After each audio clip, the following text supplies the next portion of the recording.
He's coming here to tell the voters, I'm in Washington and I'm fighting for you. And this guy's actually doing it, and we're ecstatic. So his name is Geno Difabio. This is Youngstown, Mr. President, but this is also the Steel Valley. Every one of these people love you, sir. President Trump's a doer. He appreciates every one of us, and I know he does. I've seen it. When he said, "Make America Great Again," that was his task. That wasn't his slogan. That was his task. We introduced you to our next guest following the 2016 presidential election, an Ohio truck driver who was a lifelong Democrat before voting for President Trump. And last night, Geno Difabio's story was featured at the RNC, and Geno joins us again. Hey, Geno. Hey, good morning, Ainsley. How are you? Good morning. I'm doing great. What were your takeaways from last night?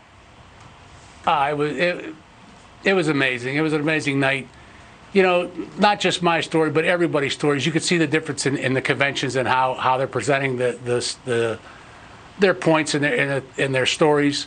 You know, the Republican convention, President Trump and the administration, it's all about America, the American people, and celebrating that is such a difference from the way the other side did theirs. Well, Geno, and I know. It's easy. Yeah. Go ahead. Good. Sorry. Well, it's easy to speak well for the president because he really does want to put America first. And that's why they hate him, because he's doing it for us. So in 2016, you voted for him, lifelong Democrat. And then in 2017, right after he won, you were on our show. And then he pulled you up on stage at the next rally. How has your life changed since then? Well, since then, I've become a lot more popular locally, I'll say that. And I've been on your program a few times. Yes, sir. But it has given me the opportunity to speak my mind, and I think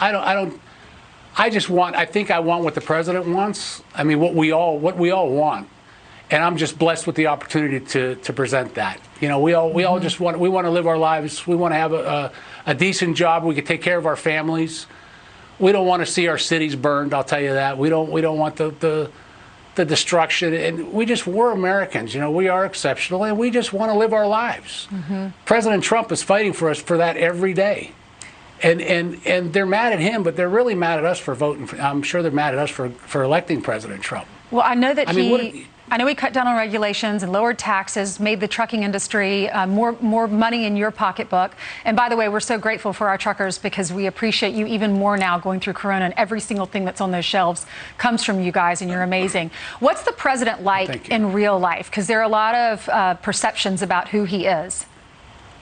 You know what? When I first met the president backstage at the Cavelli Center, I was in awe and shock. And immediately, you talk to him, and immediately, it's like talking to your best friend, like he's known you forever. Hey, how you doing? I'm glad. Thanks for coming. Thanks for seeing me tonight.